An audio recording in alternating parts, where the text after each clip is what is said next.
ช็คครีมทาก่อนหน้าจะพังเป็นอีบวกฮู้ได้ในใดว่าครีมที่เฮากำลังจะใส่ต่อไปนี้มันจะเฮ็ดให้หน้าของเฮาพังหรือมันจะเฮ็ดให้หน้าของเฮางามกันเก่าลองมาเช็คด้วยวิธีง่ายๆดังต่อไปนี้เลยข้อที่1เวลาที่เฮาซื้อครีมใหม่ๆมาปุ๊บแล้วเฮาต้องการอยากจะเช็คเอาง่ายๆเลยให้เฮาเอาครีมนั้นมาทาใส่หน้าของเฮาทั้งหมดเลยก็ได้หรือว่าเอาแบบแค่ครึ่งนึงก็ได้หรือว่าเอาแบบแค่แถวๆนี้บริเวณนี้ก็ได้เด้อแล้วเฮาลองทาเข้าไปก่อนหลังจากที่เฮาทาครีมนั้นลงไปสังเกตเบิ่งว่าหน้าของเฮานี่มันบ่ได้มีอีหยังเกิดขึ้นเลยมันจะรู้สึกว่าเย็นๆหรือว่าเขาจะรู้สึกแบบสบายบ่ได้มีปัญหาอีหยังเขาก็สามารถปะไว้ประมาณ 3-5 นาทีแล้วถ้าให้มันผ่าน 3-5 นาทีไปเขารู้สึกว่ามันก็สบายอยู่ได้ก็น่าจะบ่ได้มีอีหยังก็ใส่ไปเลยเนาะบ่ได้มีปัญหาแต่ถ้าสมมติว่าเฮาไซหรือว่าเฮาทาไปปุ๊บประมาณ1-3 นาทีเฮารู้สึกว่าอุ้ยแบบมันแสบมันฮ้อนเฮารู้สึกว่ามันฮ้อนแห้งขึ้นอยู่แต่หลังจากนั้นมันค่อยๆลดลงแล้วก็จะแบบกลายเป็นสีเย็นๆแบบนี้ถ้าลักษณะแบบนี้มันจะส่งสัญญาณบอกกับหน้าของเฮาว่าหน้าของเฮานี่คือมันบ่ได้แพ้ครีมดอกแต่หน้าของเฮานี่มันบางแห้ง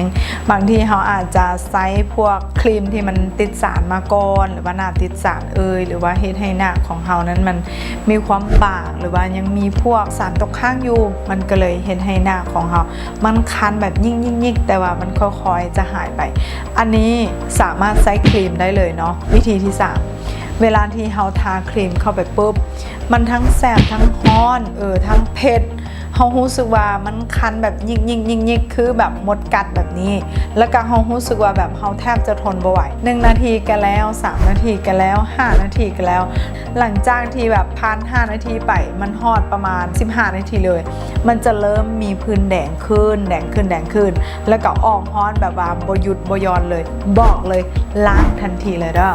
หลังจากที่เฮาล้างหน้าปุ๊บให้เฮาเคี่ยวไปซื้อน้ำก้อนเลยแล้วก็เอาน้ำก้อนนั้นมาเทน้ำสะอาดใส่น้อยนึงแล้วก็เอาน้ำนั่นนะมาล้างหน้าทันทีเลยหรือถ้าเฮาบ่สะดวกเฮ็ดแบบนั้นก็สามารถหยิบเอาน้ำก้อนอนามัยก้อนนึงมาแล้วก็ถูไปตามหน้าเลยบางทีที่มันแดงเนาะมันจะแซ่มันจะออกฮ้อนให้เคี่ยวเอาน้ำก้อนนั้นมาถูแล้วก็มาแบบนวดหน้าของเฮาให้มันทั่วใบหน้า15 นาทีบางครั้งถ้าว่าเฮาบ่เคยเลยเลยว่าเฮาบ่ลืมเนาะมันก็จะแบบรู้สึกว่ามันเย็นจนเข้ากระดูกดับเลยแหละเวลาที่มันเย็นเกินไปแบบนี้เฮาก็สามารถพักน้ำแบบแป๊บนึงแล้วก็ใส่หลังจากที่เฮาใส่น้ำก้อนมาประคบอีกอย่างเรียบร้อยแล้วสมมติว่าเฮาทาในตอนสินอนแม่นบ่ล่ะเฮาก็สามารถใช้วัสลีนมาทากับหม่องที่มันแดงนั้นปะไว้เลยเด้อ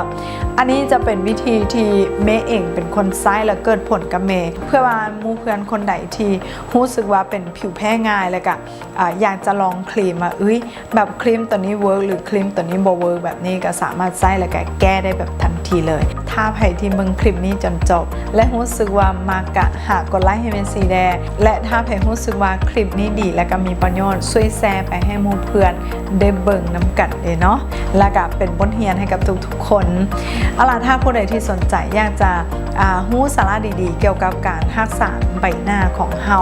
ก็สามารถติดตามเพจของเมซี่ได้เลยเนาะเมซี่จะมาแบ่งปันทุกมื้อในตอน 6 โมงเช้าให้กับทุกคนและถ้าใครที่มีปัญหาเรื่องของสิวบ่เข้าบ่ออกใช้หลายๆอย่างมากับบ่ถึกแบบนี้เป็นผิวที่แพ้ง่ายสามารถคอมเมนต์ใต้คลิปนี้ได้เลยเดี๋ยวเมซี่กลับมาอ่านแล้วก็จะตอบคอมเมนต์ให้กับทุกคนเลยขอบใจทุกคนที่เบิ่งตั้งแต่ต้นจนจบสำหรับคลิปนี้สวัสดี